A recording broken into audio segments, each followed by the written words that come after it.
the intention of my piece, this piece is called Are We Listening? There's 6,910 spoken languages in the world. 7 years ago, I discovered that fact, and I was blown away by it, and I thought, how in the world do we communicate with one another? How do we reach out and embrace one another? And so I created this piece, and there's 10% of the spoken languages in this piece. And so I used the metaphor of homing pigeons to represent each one of the language communities. I'm not going to talk too much about it. You can read my statement and look at the map and learn more about the project itself, and I'm happy to talk about it with you. It's an art installation, but it's also a social sculpture. And in social sculpture, it brings community together to ask deep questions and to be involved in a different way of thinking. And I feel so fortunate to be in this community, this village of Door County. Every person I reached out to for over 25 different events said yes. And that speaks so much about the community that we live in, that people are gracious and welcoming and want to give of their time and their expertise and be in community. I started this specific part of the project in November. It's taken me 7 years to complete the piece, and I came into the Door County Economic Development and talked with Michelle and Devin and Kathy and said, do you by any chance know of a space that's large enough and with a high enough ceiling that I could even put the piece together? And they said, aha, come back here and look at this warehouse space we have. And so I have been renting this space for the last 5 months in order to put the piece together and then reach out to all of you in our community. The piece is about global issues, but how do we deal with global issues if we don't start with our community and with the people within our local spot? So I felt like that was the best thing to do, was to invite all of you to participate. There's people that I want to thank, and I apologize if I forget anyone. Margaret Lockwood, Jared Santek, and Jess Holland encouraged me from the very beginning. I went to them and I said, oh my gosh, I have this idea. And they were like, go for it, Rebecca. And just kept cheering me on. Another group of people, Vinnie Chameau, Carrie Sherrill and her husband Peter, Kathy Greer, and Chris Opper. They have been invaluable to me for different aspects of the installation. Erin Fisher and Samantha Spohn, who have been working with me on the lighting and also the recording. Claire Morkin and Brian Kelsey. Claudia Semeka, Barbara and Doug Henderson. Tom Groenfeld. Where did you go? Tom Groenfeld, Deborah Fitzgerald, and The Pulse. All of the workshop presenters and moderators and all of the panel members, I thank you from my heart. Teachers, students, and their chaperones, we've had 4th graders through high school students here. Virg Temmie made the sweet treats for tonight too. They're homemade, and I thank her even though she couldn't be here. And every one of you are community members. There's one last person that I want to thank. And this is with the greatest respect and love, and I hope I don't start crying. I thank the person who has imprinted on my soul and heart, who cheers me on without doubt, the person who every day, the person who every day reminds me that we are living our life, every day reminds me that we are living the life we always have dreamt of and desired. Lives of artists. And I thank you, Tony Staroska, my husband. So, please come in.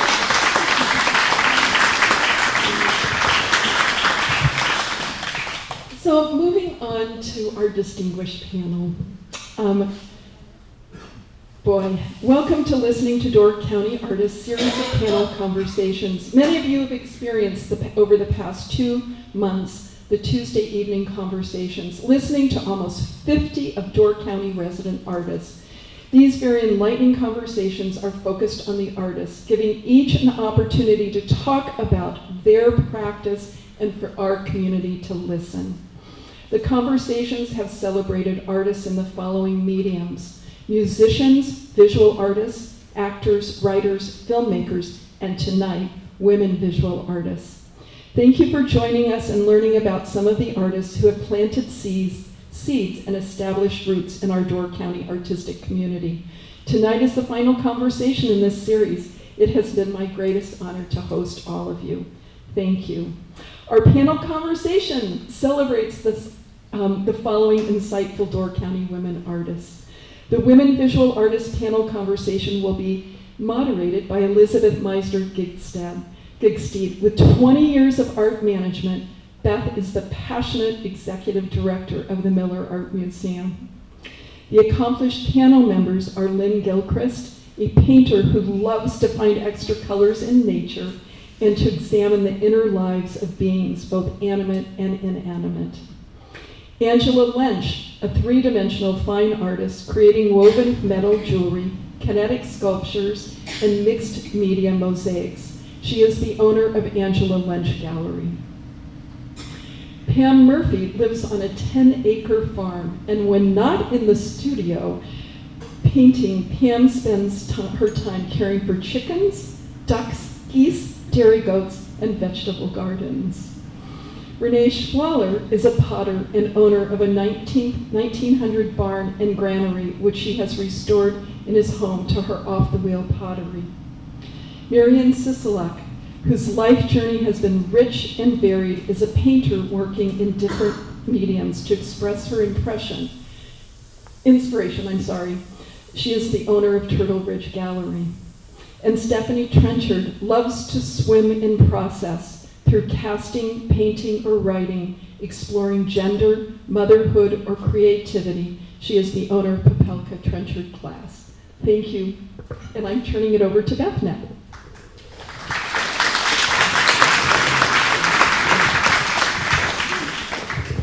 Thank you so much, Rebecca. It's an honor to be in the presence of this incredible installation, Your Vision. But your participation here as a group is testament to the amazing community that we have here. And so just a personal note of thanks for your vision and for this as a vehicle to bring our community together. I participated as an audience member in some of these, and it's been really enlightening to hear and be part of that. So thank you. And of course, I'm honored to be among this incredible group of women artists here tonight and lead this discussion as moderator. So throughout the evening tonight, we'll delve into the journeys and the challenges, successes of these 5 talented women, exploring how their creativity shapes and reflects their distinctive character and of our place. We have much to learn from these remarkable women and those that came before them, who all continue to inspire and advance our creative community here in Door County.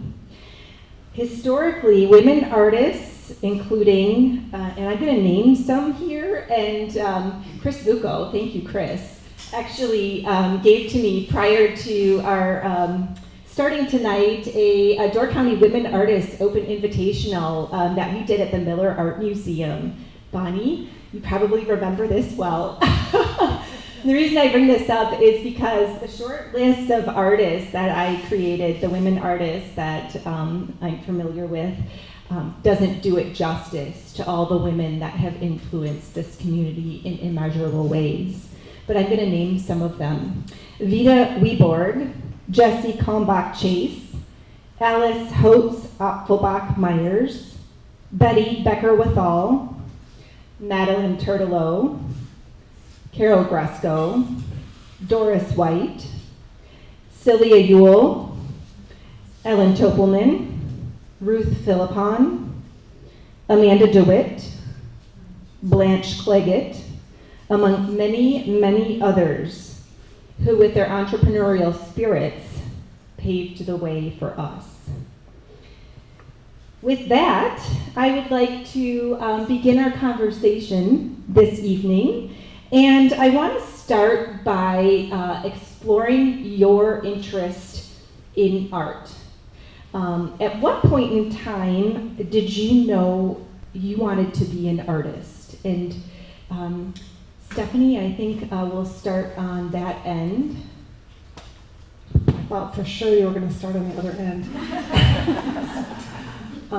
So yes, I'm an artist. I've been an artist since childhood, like probably most of us, I would assume. And I took a little detour to trying to make some money by being a textile artist, so trying to, make some money from art, and I did that for about 12 years, and then Jeremy and I moved to Door County and started a glass studio, and he said, you need to make something in this space, and it was actually this space right here, literally, like right over there. You can see the burn marks. And so we kind of messed around and made 4 pieces, and that was it. I started working in glass. Thank you, Jeremy, for that little help to get started. But all the while I was painting, and so I probably would have been working in whatever medium that would have come my way, basically. I like making art, like making things in a variety of material.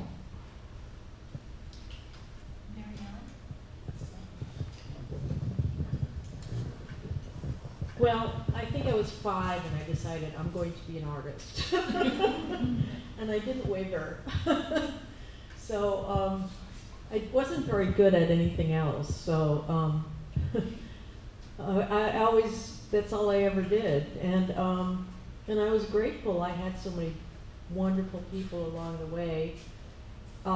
Teachers from middle school all the way through college, and some of them famous artists in their own right. And they were very encouraging to me. I can mention a few. I had a junior high school teacher that, he showed me every single medium I could work in. And I felt my education was started there. And then when I went to UWM Milwaukee, I had Tom Utek, John Colt, Joseph Freebert. You couldn't have any better teachers than those. And then from there, I got out of school and I went, oh, what's available for a woman artist? Not too much in the field. So, and I had a painting degree. Not too practical, but I insisted on it. And I ended up coming up to Door County on a fluke. I'd never vacationed here or anything. My boyfriend at the time, my husband now, came up here and he said, you could probably sell what you're making up here better than what you're doing down there. And so I came up here and tried it out, and I landed in a great place because so many wonderful artists were here from the last generation, and they embraced us, and it was a wonderful introduction, and we all helped each other, so it was really wonderful. So that's how I got started here, Door County, and it's been over 50 years.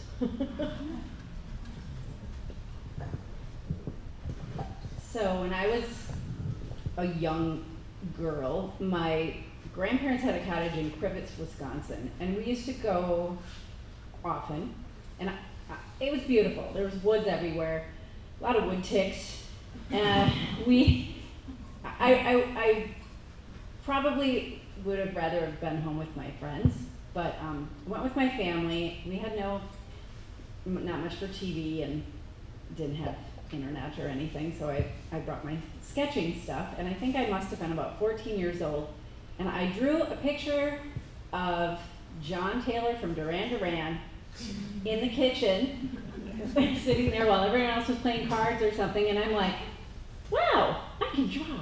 It was shaded and everything, so that was the aha moment. So then I just kind of continued drawing and painting in high school. I went to Little Chute High School, really, really small, like tiny art room.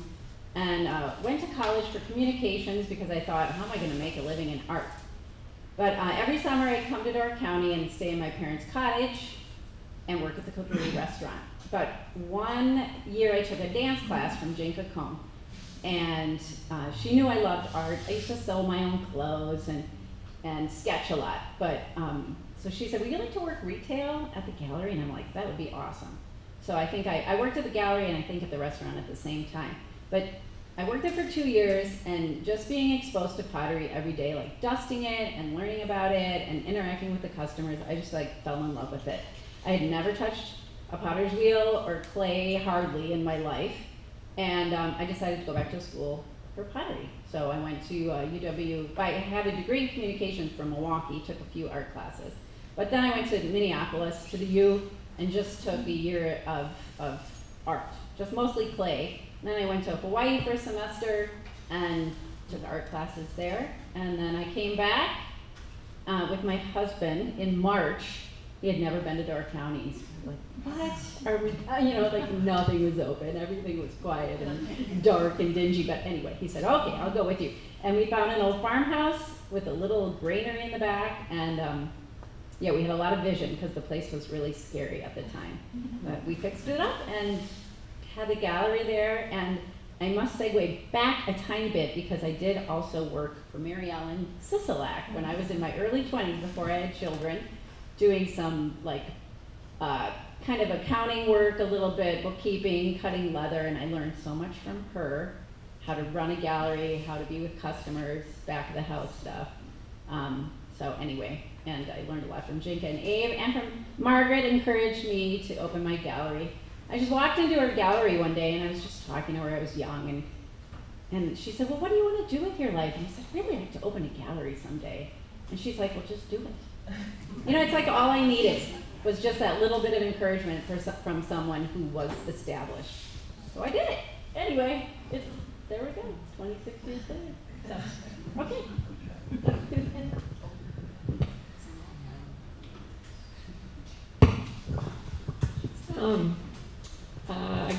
I guess I always knew I wanted to be an artist since I was very, very young, and I have to thank my parents for encouraging and supporting that and not telling me I should do something else.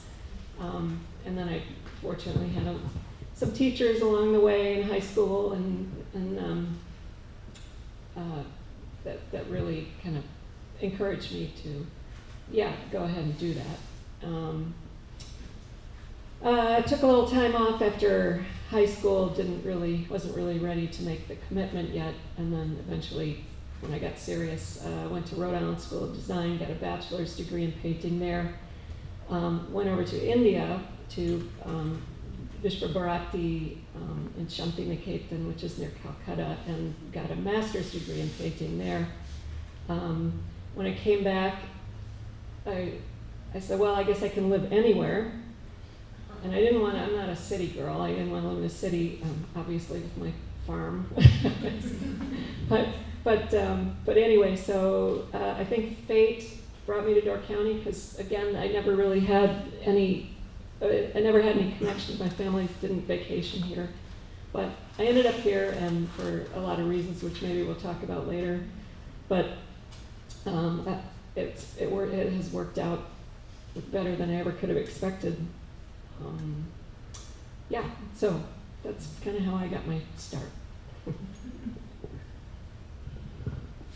Oh, I can just echo so much of what you've all said. Thank you for going first. So I grew up on a farm in northeast Iowa, and I remember I used to I'd take mud and water and ground up corn and flowers, and I'd try to sculpt this stuff in the hot summer days. I remember taking apart these old roller skates. They were just they had leather straps on them with a metal bottom, and I made my own wagon out of these roller skates. I didn't have a wagon. So I loved to build things and be outside with my dad on the farm, and was always cringed when he told me to go inside and clean the house with Mom. So I spend most of my days outside now, not cleaning my house. But I ended up also having great art teachers in through all grades that were really encouraging, saw my skills, and had me participate in some of the extracurricular opportunities. I started out in the Kansas City Art Institute. I was going to be a potter or a weaver because that was my exposure in high school. In art school, there's a foundation program, and you basically get a taste of all the, you're forced to take printmaking and photography and lots of drawing and painting, you know, the whole gamut. And I took a sculpture class, and then I took an extra furniture making class, and I loved it, and ended up transferring to the Minneapolis College of Art and Design, and I double majored in sculpture and furniture design.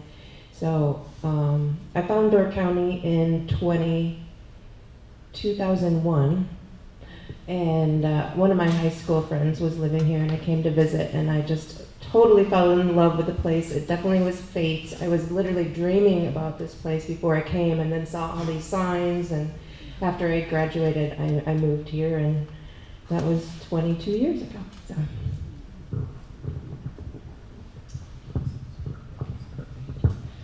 Well, let's see here. I started out in Lake Bluff, Illinois. Always knew I wanted to be an artist too. I just drew all the time, and my early memories are being on the floor with the Sunday papers, or every day the comic strips were in the papers, and learning how to draw people from all the comic strips too. I also really early on, it was kind of, I wanted to be a writer, and I did write. I wrote quite a few stories and books and carried my manuscripts, and then I realized I plagiarized the plots of everything, so I kind of shifted focus over to continuing with the art. I had a lot of support from a great high school teacher who told me I should major in art, so I thought, sure. I went to Oberlin College, which is not particularly known for art, but we had a wonderful program, both the studio program, but the art history, our professor, who was rumored to have had an affair with Jackson Pollock in her day. And she was about my age, and this kind of old lady voice, but she introduced us. She brought in visiting artists from New York and LA, and we were just so entranced. You know, right as I was graduating high school, I can remember getting our issue of Life magazine, and op art and pop art were just coming on the scene, and I was so intrigued by that. And then in college, to be studying all the, there were just so many conceptual art, body art, land art, a lot of different movements that could be disturbing and shocking, but always questioning. So I had ended up, after college, I went to Washington, D.C., met the man who I ended up marrying. We came to Wisconsin. I thought we were moving to Madison, but we ended up in Sturgeon Bay, which it took me a while to kind of get that, but I love it wholeheartedly. My thing about where I grew up actually was kind of halfway between Chicago and the Wisconsin border, so I always thought that kind of meant something. But anyway, so for a long time here, I felt a little bit like, how am I going to find my art place, my voice here, when I've got all these ideas of the avant-garde and the crazy things, but I realized those ideas weren't really coming to me, and I guess I'll put in this plug right now that I had, so again, I was really kind of struggling. What do I want to do? Things seem traditional here, but I was interested in more out there kind of things. But I had one little success of getting a drawing into the Hardy Gallery annual show, and then I went to a Miller juried annual, and there I saw a beautiful pastel drawing by Mary Ellen Sisolak of a seated ballerina, and it made such an impact. It was just beautifully done, and I also was kind of my nickname as a kid was Me Too, and I was kind of like, me too, I like doing figures, I like to draw. What's so wrong about doing something beautiful that you like to do instead of worrying about whether I could do something strange and crazy? So I sat down and did a seated figure, and got in the next year's show. So I always thank Mary Ellen for that kind of push in the direction of doing what comes from yourself instead of trying to do what the other people are doing. You guys, in the first question, touched on influences, whether that was art teachers or mentors that helped you along the way. I want to ask you guys about influential women artists. Which women artists have played a role in the development of your career? Are there ones that come to mind immediately? Stephanie, do you have thoughts about that?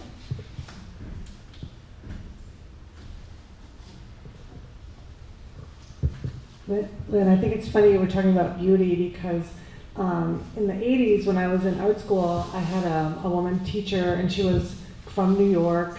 She was very cutting edge and very serious, and she looked at me. I was making a sculpture, and it was like a big huge bird, and with paper mache, and it was like from reused lawn patio furniture.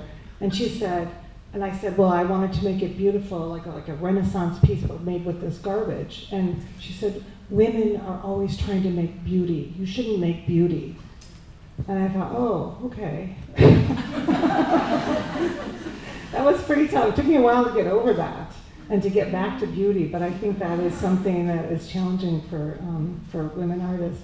I just have a brief, so many women artists have influenced me. Actually, that's why I make my work about women artists, is because the text from art history, the Jansons, did you guys have the Jansons art history book? It was like huge, and there were like 3 women in it. I think it was like Louise Nevelson, George O'Keeffe, Mary Cassatt, that was it. And so I remember thinking like, well, there must have been other women like me along the way wanting to make art. Who are they? Where are they? And so I began my whole career I've been focused on kind of fleshing out stories from our history, finding women examples, and kind of looking at their life and the details of their existence and how they navigated children and a family and a career. And one story comes to mind is about Jackson Pollock's widow, Lee Krasner. I guess they had been living in a small house in Long Island, and so he was painting in the garage, which was a big space, and she had a small bedroom upstairs. Well, after he died, which was, tragic, all that, but after he died, she was able to move her studio from this bedroom to the garage, this huge space. And she was able to use her full arm in a big brush stroke. And so there's a piece at MoMA, it's actually at the Whitney, and it's a big, giant piece, probably about 20 feet long, and it's got these giant, full arm brush strokes. And so I always think about that as an inspiration, like, take your space, use your space. Stephanie, can I ask just a follow-up question to that? With your casting work of women, how do you choose? I just kind of follow my nose, like I read the New York Times, and I look at whatever article comes up or a show, or I just get an idea, and then I just do a Google search and start looking. And I'm about to make one about Florine Settheimer, and I've made a couple pieces about her. She was a New York painter from the 20s, and I really like her style. So I'm going to make another piece about New York in the 20s, and I might add one male artist in there. I might add Marcel Duchamp. But pretty much just curiosity. I would say that's the biggest thing, and conversations. And I know I make pieces about Frida Kahlo, and she's very popular. And I could probably make my living making pieces about Frida Kahlo. And I don't want to cash in on her 100%, but I think she probably doesn't mind a little bit. I didn't know I was partial to the Jesse Chase piece. Oh, that piece was so, thank you for that opportunity to do that. That was really fun. Does anybody else want to chime in on that? Angela? I actually thought, I don't know, but right away when you said it, I was like, Mother Nature. We live in beautiful Door County, and even during art school, living in the city, I was always trying to make artwork that was helping people like relax and go within and find their inner spirit, and kind of bringing nature into the city and using wood and different natural materials to activate that in my artwork and in my sculptures. So, and then living in Door County, even the jewelry, like the woven web that my work expresses, is definitely taught to me by Mother Nature. So that's my answer. Anybody else want to chime in? Lynn? So you played off my thing and back at you to Stephanie. One of our visiting artists, I don't know if anybody has heard of Dorothea Rockburn, but so this is like the late 60s. She came to our campus and showed these purely abstract pieces, but they're just neat lines and colors and all just tactily very interesting stuff. And so at the end, she was telling us all the intellectual reasons of what it was about spatially and intellectually, and I can't do justice to that. And I, after all that, kind of raised my hand and said, but what would you say about them just being beautiful? They're just sumptuous. And she wouldn't have it. She was like, no.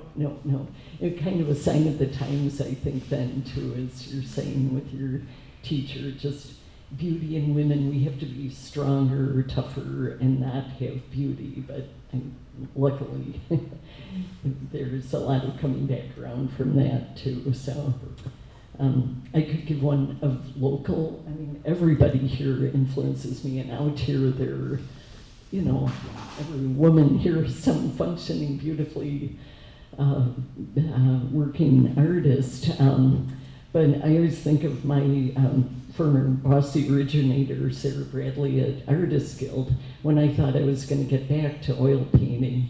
And I had said, it's been so long, I have to take a class. And Sarah had been very schooled in technical materials, and I had this background, as I said, that was more kind of hippy-dippy and learning the thoughts involved, the philosophies. But she was so practical at that moment and just said, you don't need a class. What do you need? Paints, a surface, and some brushes. Just go and paint, and that was good advice.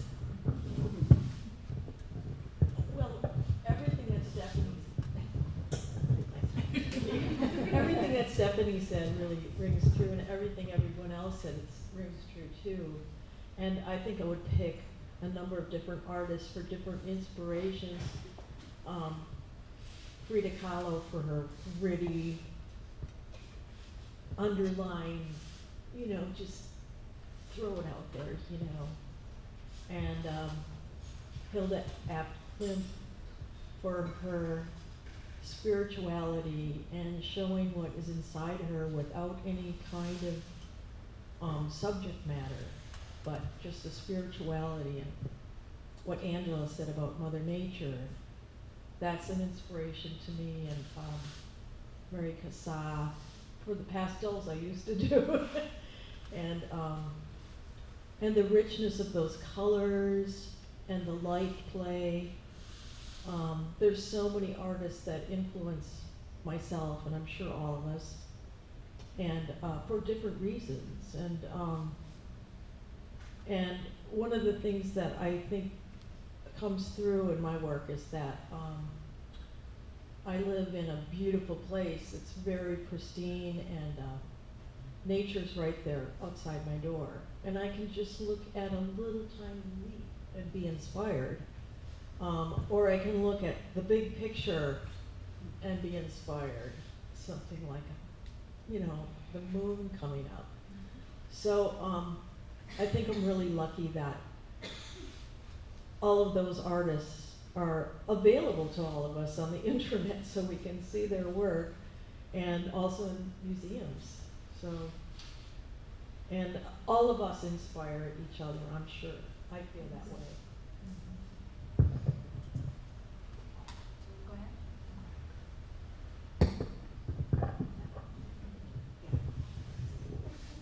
Okay, so interesting perspective when you're a clay artist. So I was in school in the early '90s, and I'm trying to figure out how to say this without being like I'm, how do I say it, cutting on men, but it was a man's world in the clay world back in the early 80s, 90s, and I went to school at the U in Minneapolis, and Warren McKenzie had just retired, and he's incredible. I wish he would have been there when I was there. But there was just this like feeling of like I was inadequate. I felt that, but it wasn't obvious, but it was just like this undertone. And I wanted to make things that were bright and cheery with like bold colors. And it was almost, I felt it like it was a little frowned upon. But I kind of did it anyway. But when then I went to school in Hawaii, that was a whole different story. And there was the head of the ceramics department was a woman from Michigan, and I can't remember her name, terrible with names, but she was amazing because she was just like, you're in college. This is the time where you should experiment, have fun, do crazy things, do whatever you want. And that is exactly what I needed. And so like, no rules, just go nuts. So she was a big inspiration for me. And I have to say the clay world has changed so much. It's so exciting, it's unbelievable, and there are so many women making pots, and I'm so inspired by so many of them, and so many young women. There's all these young women like doing their, I don't know, Instagram videos and all this like demonstrations, and they're like in their 20s and they're amazing. So I feel like it's just a very exciting time for women in the clay world. And Frida, she's kind of, yeah. If you just think of a famous artist from the past, she is the one that comes to mind because she was so raw and open with her emotions, but so much beauty in her pieces too. I have one thing to add. In art school in the late 90s,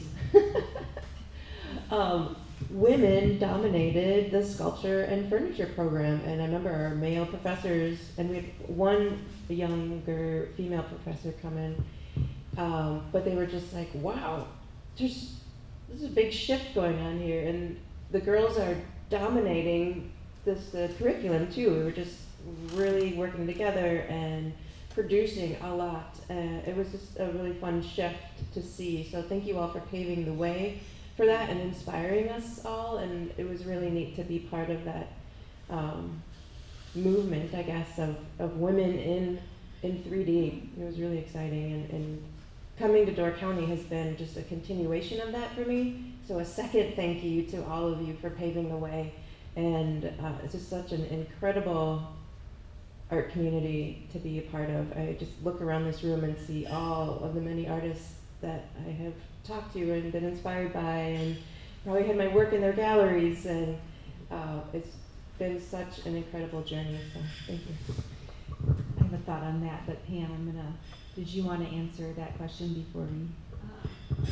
Well, again, I had an art teacher in high school, a woman, very strong woman, who just really encouraged me and really taught me, besides how to make art in a lot of different ways, but also taught me that, yeah, you can do it. You can be an artist. Don't question that. So her, and then other professors, and then of course all of the great women artists of history. There's too many to even mention, but all of their work has all contributed to my knowledge and my repertoire, I guess. And then, I know we'll talk about this too, but the moving up here to Door County. And one thing I did notice when I moved up here was that there were so many women artists and women who owned galleries who were successful. And when I came up here, that was really obvious, and you know, like everybody's been saying, you know, there's so many women artists in this room, and yeah. Well, if I could jump in there, the thought I had was with Angela's response. I think my first introduction to you was when I was at the Fairfield Art Museum, and you were part of a group called Women Create. It was a group of 7 women that were working together, supporting each other, showing your work. But I wanna touch on that because Pam did as well. Being a woman artist in Door County, you know, I think more broadly we think about it, the art world as being male dominated, right? Door County is not like that. We've talked about that a little bit already here. Could you guys elaborate on that a little bit in terms of what it means to be a woman artist in Door County relative to place in the community?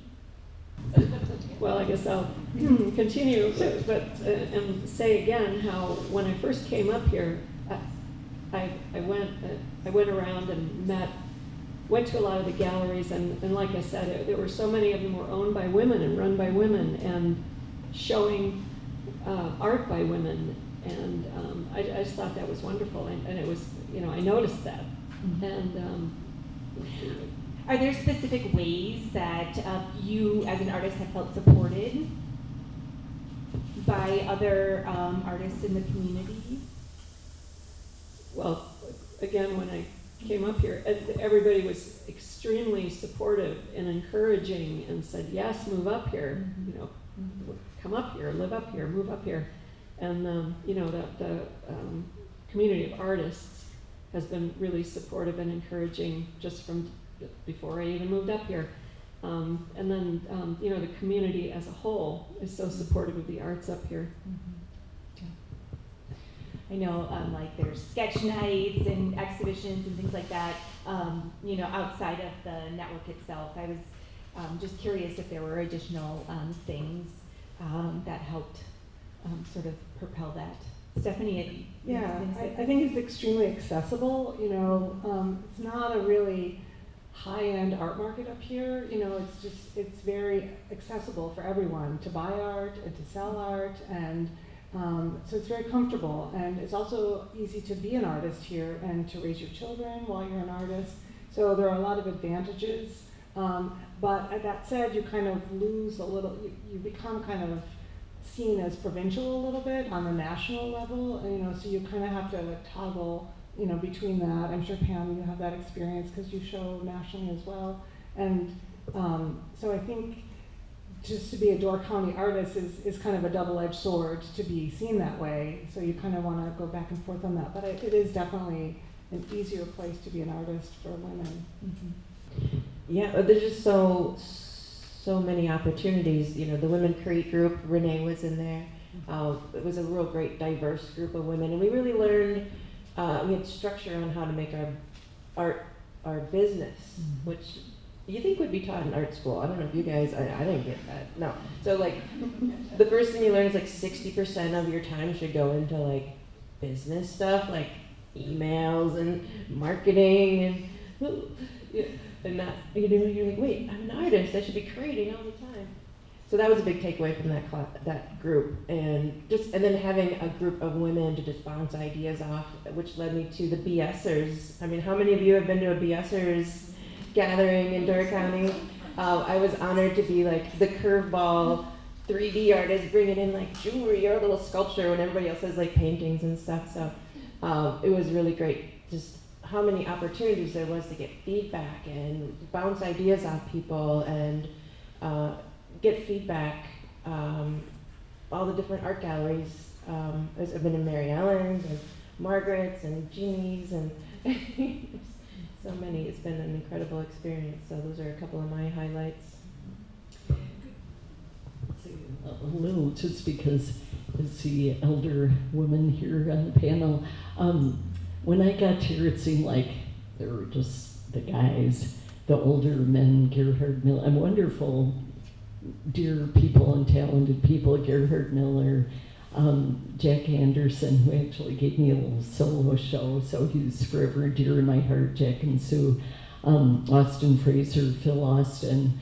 But on the other hand, rather than feeling too like, oh, they'll never accept me, it was kind of fun to feel like the young at that point, you know.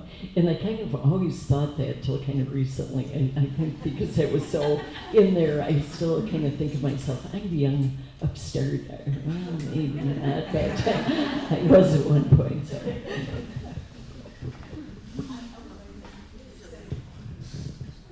Well, one of the first people I met here was, that was a woman artist, was a multimedia, fabulously talented in many ways, was Madeline Turtelove. And she was very supportive of all the artists that were here at the time. And I don't know if you remember, but she had the studios and invited people to come and make that their studio on her property, and there were little buildings there that you could do that, which I thought was like totally fantastic. And one time she called me up and she said, well, I think I need something for the art, the new, you know, they're making the art school. She said, I think we need these banners to be sewn, and they should be colorful and flutter in the wind, and we should make this beautiful piece, you know, work for inspiring people when they come. And then she said, and I'd also like you to make me a reversible cape in black and white leather. And I convinced her that a cape with two sides of leather that was full length would probably, she was small like me, would probably drown her. She probably couldn't even carry it on her shoulders. But so she compromised, and she said, well, then you have to have a red lining. I can have a black and white cape with a red lining. So she was a fantastic influence on so many people here, and a catalyst that I always felt that the men artists in this community were not dismissive of the women artists in any way. I just have one little thing to say is that there's so many women artists who I've become friends. It's like we're all friends, which is really amazing. People aren't competitive with one another. They're willing to help, and they're your friend. And like Angela taught me to make jewelry like on her floor when our little boys were playing when they were toddlers, and you know, just a little example. But feel very fortunate that there are so many wonderful people, women that I call. All of these people. We might not see each other on a regular basis, but when we do, we're all friends. It's so awesome. So anyway. Stephanie, you touched on something earlier in one of your replies that I wanted to touch on, and that is motherhood as an artist. And I just want to spend some time exploring that piece, but also are there other obstacles as a woman artist in Door County that you've come across as an artist developing your career? And if so, what does that look like? Can you share? Well, I think the thing with motherhood is motherhood takes 100% of your attention, and so does art making.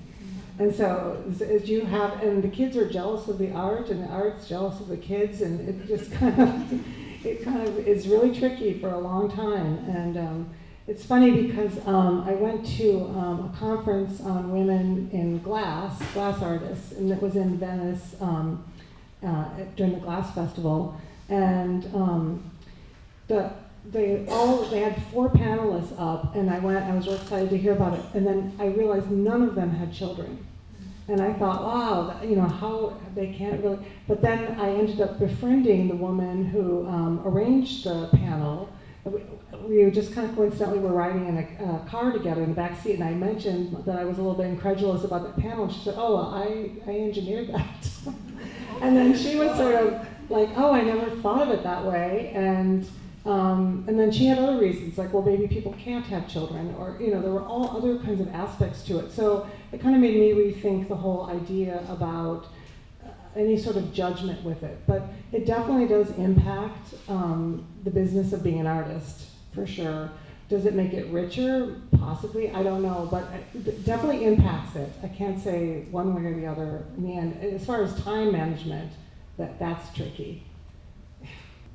Well, I think it's just as Stephanie says, it's not for the faint of heart to be an artist, a full-time artist, and then also have children. And I was very lucky. My husband was a very good support person for that, and I didn't intend ever to have any children. I thought the world was full of too many people, and I did sort of believe that we needed to cut down on all the people in the world, and I don't know, something in me changed at a certain point, maybe that, clock in my head that said, now or never. So I'm lucky to have two wonderful boys who are grown up, and I'm very proud of. And I think my life has been very much enriched by having them. But I also think there's room for the opposite. And I know many artists who would never consider children. They're determined in their field not to be swayed in any way. So I think there's a broad spectrum there.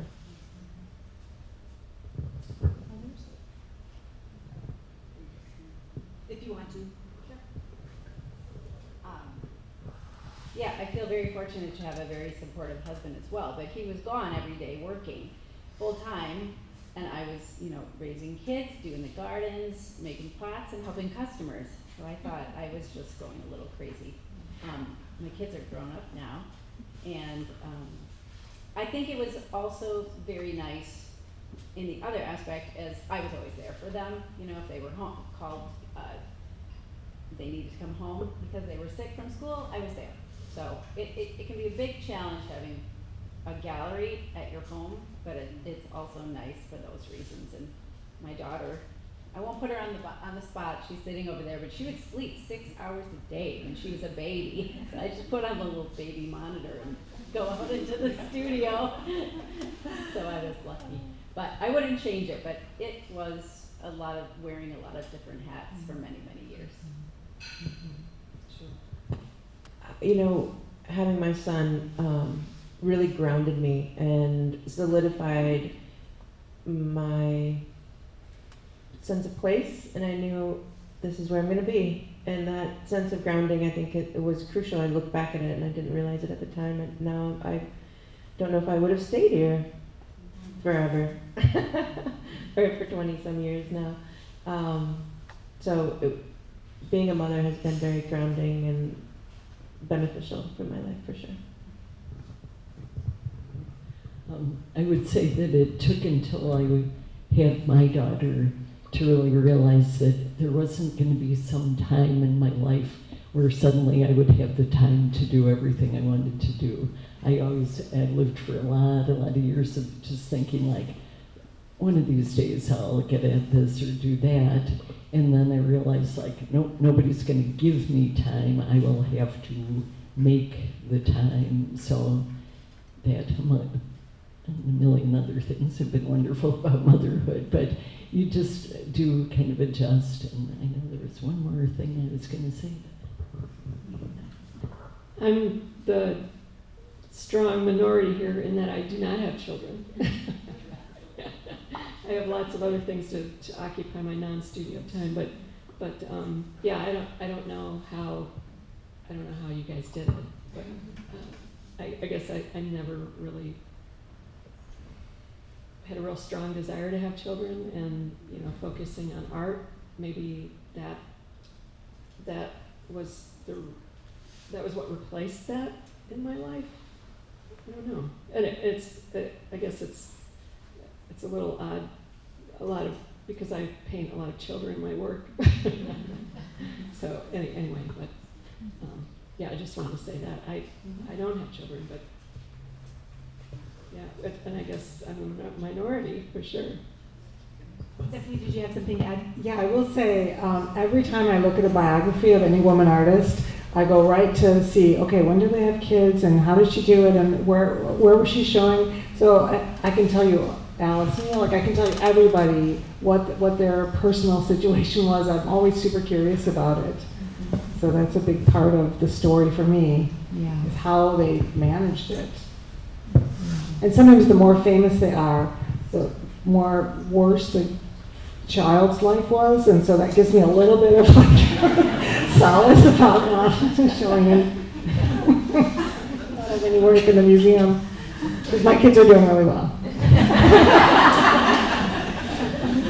Well, one thing that we talked about in preparation for tonight as a group during this question about challenges also was this generational shift that's happening in Door County and how very different it looks in 2024 than it does in the 70s and even before that, when artists came to Door County and bought a farmhouse and created a life for themselves as a professional artist.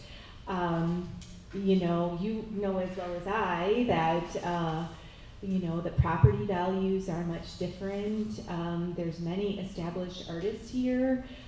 Do any of you want to tackle perspective on that? Renee? Yeah, I'll start because I've been thinking a lot about this lately because, my husband and I was 26 when we bought our house in Door County, and it was a very rundown farmhouse, and we bought it for $73,000. With 5 acres, a huge timber frame barn, nice sized house. I mean, we spent 27 years fixing it up so far, but it was possible. We didn't have any money. My parents gave us like the down payment. We remodeled almost everything ourselves. Don't look too close because it's not pretty in some spots, but we learned along the way. And then we started, as you get older, you can afford to maybe hire someone to do the spackling because that's, what really shows. But now, I'm really curious to see what's going to happen because I don't know how those young people are going to come and establish themselves. Because if I came now as that person I was in 1996, I wouldn't be able to do what I did. Now, and even though we did a lot of the work ourselves, so we saved on that money, but materials alone are so expensive now. So I'm really hopeful, but concerned to see what's going to happen to Door County, because it is such a rich art community, and because people could come and just like start, very small and work their way up. So anyway.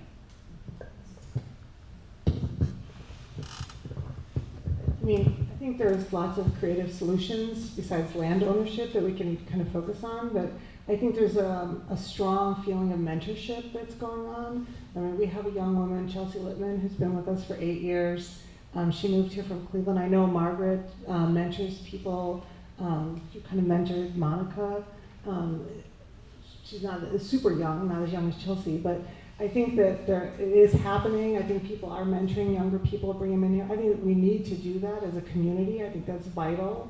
So I think that we have to pay it forward and continue to help the younger people. Well, and so many kudos, to Margaret and Stephanie and Jeremy for starting the whole creative art, or getting it really rolling in Sturgeon Bay too, because that has produced, just such a great feeling of community. And I'm just kind of skirting those economic questions too, but hopefully when I think of some of the younger people, and I hope we all can encourage them, when I see people like Meg Lima Murphy, for those of you who know her, this young woman, very young, but has a real career. She's had shows in New York and LA, but yet this is home to her. She started here and has felt like she can be a successful artist living in Little Sturgeon Bay. And I do think that, just the way the world is opening in a lot of ways, that it's a smaller world in some ways, so that everyone can communicate in different ways and be exposed to so much more art. It makes me hopeful that they will stick around. Other people like Claire Erickson, some of these young people, and I feel like I'm trying to be more devoted to finding them and knowing them too, so that we can all be helpful mentors.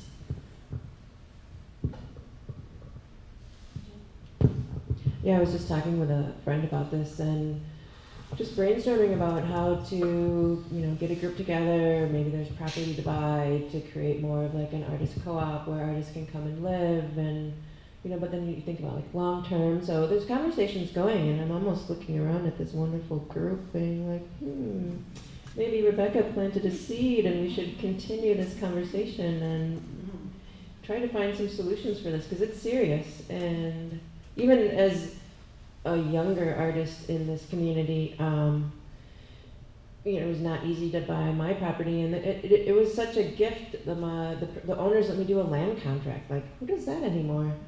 I had rented the house for several years, and then they let me purchase it on a land contract with a balloon payment, which gave me 5 years to start my business and shift my income numbers, and now we're 11 years down the road. But that kind of trust and belief in someone was incredibly moving to me, and helped me become even more dedicated and hardworking to be successful at what I'm doing. And so I hope there's more of that opportunity out there for artists as this all evolves.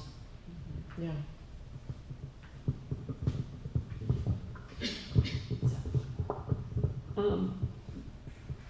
I think too, when I moved up here 31 years ago, the property was affordable. I mean, I got 10 acres and a barn, that's my studio, and other outbuildings and a house, and it was very affordable. And I don't understand how it's even possible for a young person. If I was coming up here now, I wouldn't be able to afford anything, especially up in Northern Door.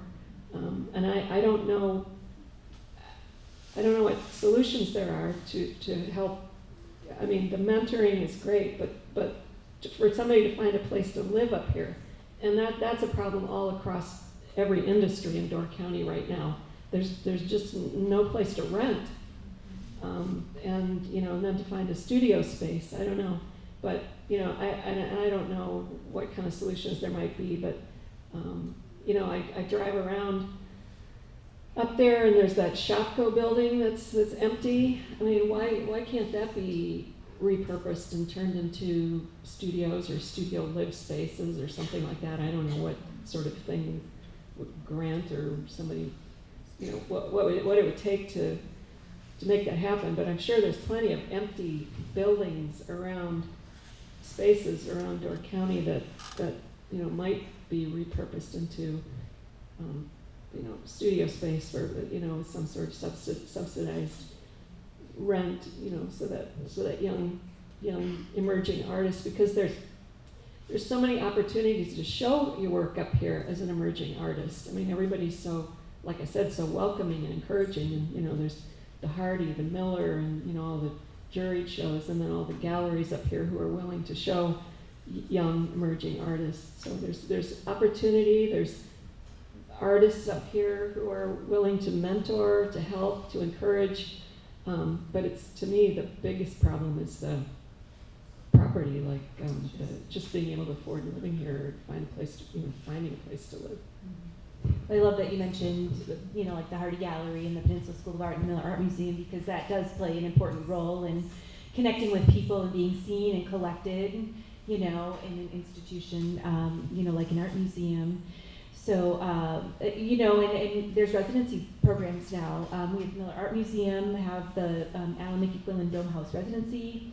The Peninsula School of Art has a residency, and, on the arts administration side of it, I see us playing a bigger role in the future and helping shape what that looks like.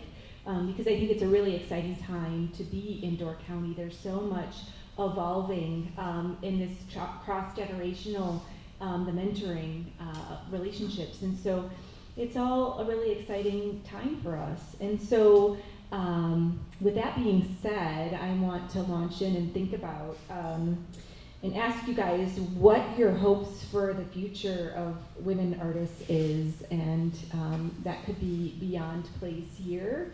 Just women artists, what does that look like in your perspective in the future? It's a big one. It's a big one. It's a big one. Yeah. I mean, I guess like the real sexism happens at the big auctions and all the dollars, the money. And so when it gets to the point where women's work is selling for the same amount as men's work, that's going to be key. I mean, we teach classes. Jeremy and I taught at Corning recently, and usually 80% of our students are women. So it's the push is happening, and it just needs to get the shift over. And as far as the housing thing, I just had one more thought about that. Is eventually the young artists are going to find a new place, a new affordable place, whether it's Algoma or Kiwani or Crivets or I don't know where, but they're going to find a new place, and that's where it's going to be happening again. So and then this is going to become, we don't want to say it, but I won't say it, but it starts with a D. But anyway, so I think we just kind of have to keep encouraging new artists, and we have to be rigorous about it, and make it a priority in our own investment. I would like to say that. I would like to say that this exhibit, Are We Listening, is really an important part of that, because is the community listening to the needs of artists, the needs of young people? And like Pam said, this huge building just sitting there empty and just getting worse and worse every year until it just will fall on the ground. And there's other ones too in Sturgeon Bay. There's the old, well, I guess that's a storage building now. But there are other buildings around, and they just seem to be, I don't know how they can afford to have them and not do something with them. So I hope our community is listening to the artists, because we do want young blood to come in here and be part of this community, and we can mentor them, and I like that idea very much. And but you need the space. I came here with $1,000 and a lot of determination. So yeah, but it's not like that anymore. Not at all. Yeah. Well, I'd echo that when, the thoughts about what would I see or want for women artists would be kind of like Ruth Bader Ginsburg said about the Supreme Court: there'll be enough women when when they're equal or when there are 9 of them. Anyway, when women get equally paid and represented, that would be great. I do feel like I've seen such a shift in our community, hopefully in the world, with women's outlook. When I was thinking about the women on the panel, one of my thoughts was, nobody ever told them that, like, you can't do this, or you didn't listen if somebody said that. I mean, Stephanie might have started in textiles, and the crazy thought you could do glass, and everybody just going to clay or anything, nobody thought you couldn't open your own gallery, and I commend you all for that too, and I think you're braver than I felt a lot too. So if we can keep raising women to feel that way. I did have a little bit of a thought of, as we were raising our children, probably most of us would say that we as women still did somewhat more of the work than the men did. Maybe not, and I don't want to speak for everybody, but things in a lot of ways are moving in the right direction. Not in every way, but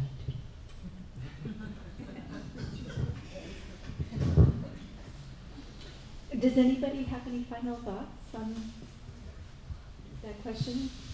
Can we wrap it up? I know we're getting close to 8 o'clock, and I want to be sure that the audience has time to ask questions before we say goodbye. Yeah. Is it on? Is it on? I had several comments. Even as a young artist, all the talented women that I went to school with, there were these holes in their career, and those were the childhood holes. And some of them were 5 years, some of them were 12 years. And it just was, man, it just blew me away. I had a friend who graduated from Arizona State University. You're just deaf. I had a friend that graduated from Arizona State University, and I brought her to meet a lot of you people quite a few years ago, because I wanted her to see, when you graduate with a BFA in Arizona, there's nothing for you. So I brought them up here because I wanted to meet all of you women, Donna Brown and Margaret, and most of you people. I brought them to your gallery, and because I wanted to see her to see that there were some options, and because you live successful lives. Maybe we don't make a lot of money in the art world up here, but we have nice lives. Well, I'll pass that. Oh, wait a minute. I do want to say something. The one thing we didn't address was these kids are in such incredible debt, even if they did move up here. I mean, their education debt is incredible. And I've thought about this for a long time, and I thought, well, when I win the lottery, I'll buy a big piece of land, and then we'll put this building down, and we can have all these studios, but you have to buy a ticket. Anyway, I think that Door County's really going to change because we're just all aging out. I bought my place on a land contract from Ellen and Margaret, and I had a 5-year balloon. This is really cool. Talk about community.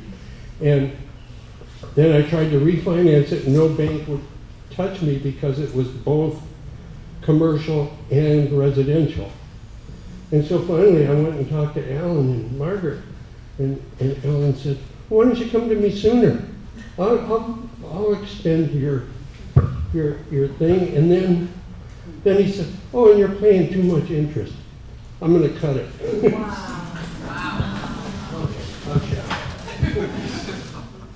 Tony, I think you raise a really good point, and I think that people coming out of art school with $80,000, $100,000 worth of debt is criminal. It is absolutely criminal. There's no avenue for them to recoup that. It's like needle in a haystack. But our whole, as a society, we don't really value art education or poetry or any of the humanities. We don't realize like that is the fundamental necessity for humanity. So I think it's a huge problem. I think it's really interesting because you have a panel that has different ways of selling work, and like Pam doesn't have a gallery per se, right? And you've sold at Fine Line for years, and you have galleries outside of here. 4 of you have a gallery that's your name on it, and that's what you guys do. And then Lynn shows with Idea Gallery right now, but is shown in other galleries. Is there anybody who could just say a little bit about the commerce part of it, but also developing your career and staying creative and vital as an artist, and not necessarily being beholden to the person who comes in and says, this is really, why does this cost so much? Or I could do that, but Pam doesn't have to deal with that. And I feel like we don't have a lot of younger people here necessarily having to deal with these questions, but if this is recorded sometime, I think it's good for you to speak to people, because a lot of times we've had families come in and say, how did you do it? What happened? I have this daughter and she doesn't want to go to school, but she wants to be an artist. How? What? Why? So, just a couple words about your inspiration, how commerce affects what you make, which is a problem for me sometimes, and where it goes from here. I'll answer just really quickly, and then I'll let someone else answer. But I always tell those young people, work every day, all the time. Just make as much work as you can. Keep making work, and you'll find a way to. It'll find a way to sell and find a home. But I think just perseverance is the key. If you're 45 years old and you're still making work every day, something happened along the way. Unless you're an outsider artist, and that's a whole other story. I almost want to respond to both. I'm so grateful for my farming, hardworking parents, not only to teach me the work ethic, but they paid for my college education, and I have been absolutely grateful and incredibly dedicated and driven to be successful at having my own shop. So that has made a huge difference to me, and I don't take it for granted, and hopefully you see that reflected in my work. Also, having your own shop and hearing people say, oh, I can make that, it's taken a lot of just self-love and really understanding that people have a budget and people are creative, and a lot of people don't have exposure to art. They have their 9 to 5, they have their kids. They actually have no clue that why something costs something, and to be patient and to explain, if they're open to hearing it, the process. And a lot of people are curious and are open to hearing about the process, and often will come around and be more appreciative of that dollar sign on the artwork.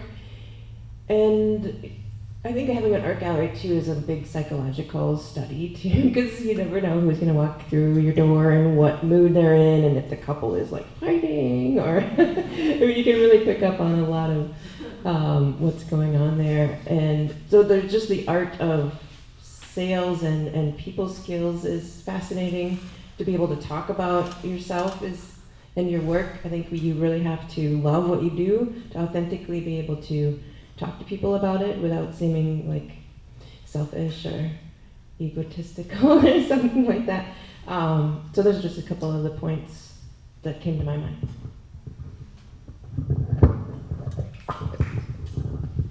When I got my farm, the barn was big enough. It had a side shed on it. I thought, well, this might make a great space for a gallery.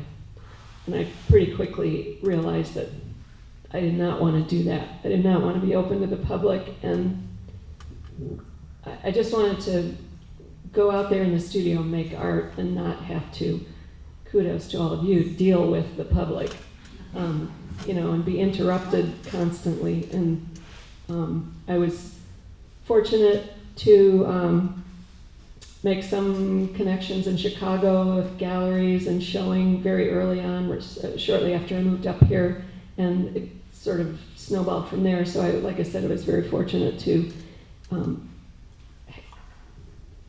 be able to show at galleries, several galleries that have changed over the years, but outside of Door County. I've always been represented here, but also have had 2 or 3 galleries in the States, and so for me it's great. I love just spending my time working in my studio, and when the painting's finished, I ship them out and let somebody else sell them.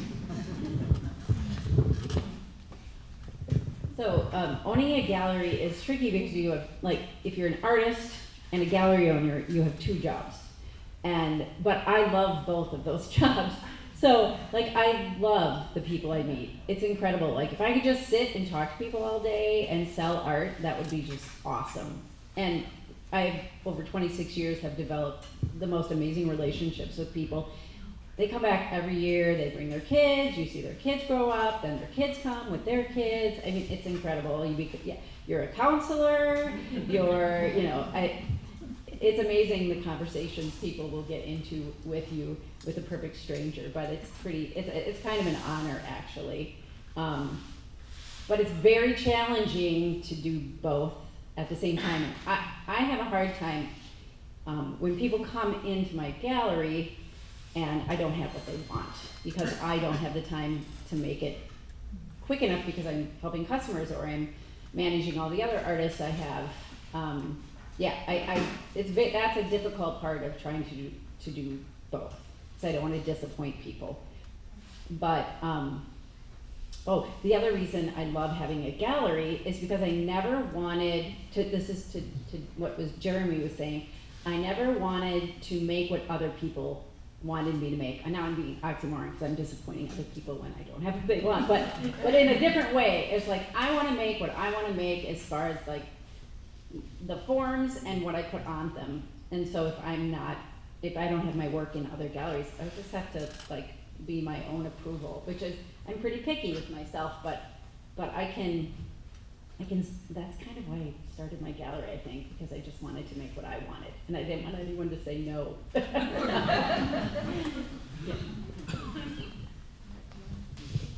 I think you have to get used to, as an artist, a lot of no's.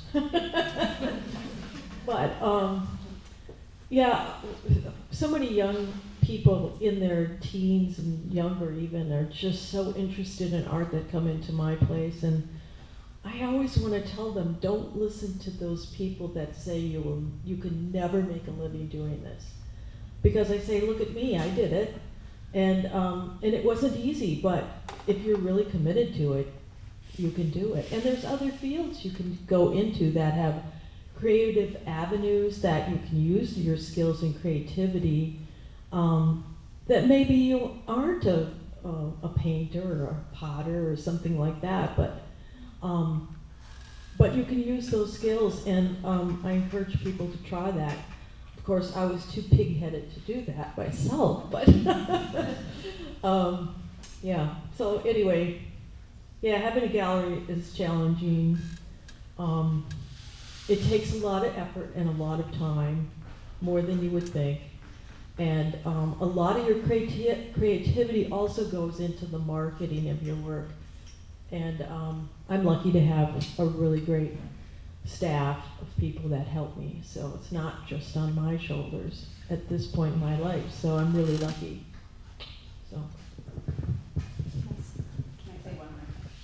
Oh, I just want to say one really quick thing. When I worked for Mary Ellen, when I was in my 20s, what impressed me so much, well, many things impressed me about her, but people would come in the gallery and she would be talking about her art like it was someone else's art. She was like, I know, isn't that beautiful? It turned out so amazing. And I was like, how does she do that? 'Cause I was still at that point when I wasn't ready to be that person yet. But I am now, and it's like, it's almost like you're not even talking about your own work. But anyway, I learned that from Mary Ellen. That was pretty awesome. It's not really my work. It comes from somewhere else. Boy, are you sure no one has any like really pressing, dying question that they want to ask? Oh. This piece, as much as I'd like to be. So these are different languages and how many people speak them. So did you go to certain places, or how did you research it?